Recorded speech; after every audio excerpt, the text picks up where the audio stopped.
Rentrée difficile pour le président français dont la popularité continue de baisser dans l'opinion publique parallèlement à la dégradation du contexte économique.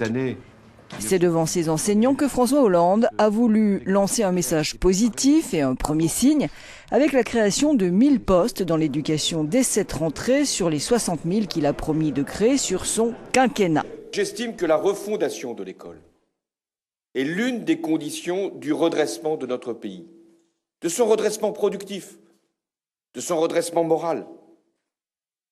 C'est donc un investissement pour assurer la cohésion sociale.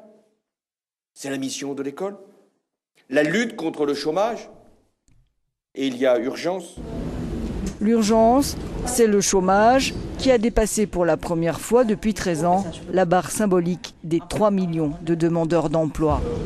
Des chiffres très violents, a reconnu ce dimanche dans l'émission Tous Politiques le Premier ministre Jean-Marc Ayrault.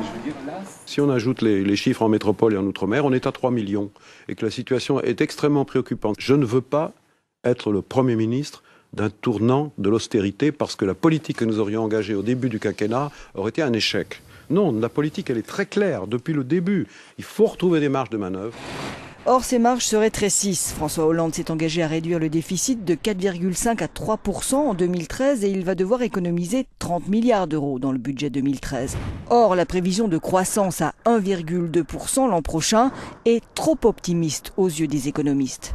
L'économie française est à l'arrêt, elle détruit donc des emplois alors que dans le même temps, 100 000 jeunes arrivent chaque année sur le marché du travail. Moins d'emplois, plus de demandeurs, ça fait plus de chômeurs.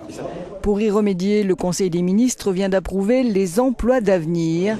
Ce sont des contrats de travail subventionnés pour jeunes non qualifiés. L'objectif, c'est de créer 100 000 emplois en 2013, 50 000 l'année suivante. Coût pour la première année, 500 millions d'euros. À mettre tout en service. Pour l'heure, les plans sociaux se multiplient et les organisations syndicales dénoncent l'inaction de l'État à peine plus de 100 jours après l'arrivée au pouvoir d'une gauche que certaines d'entre elles avaient soutenue durant la campagne présidentielle.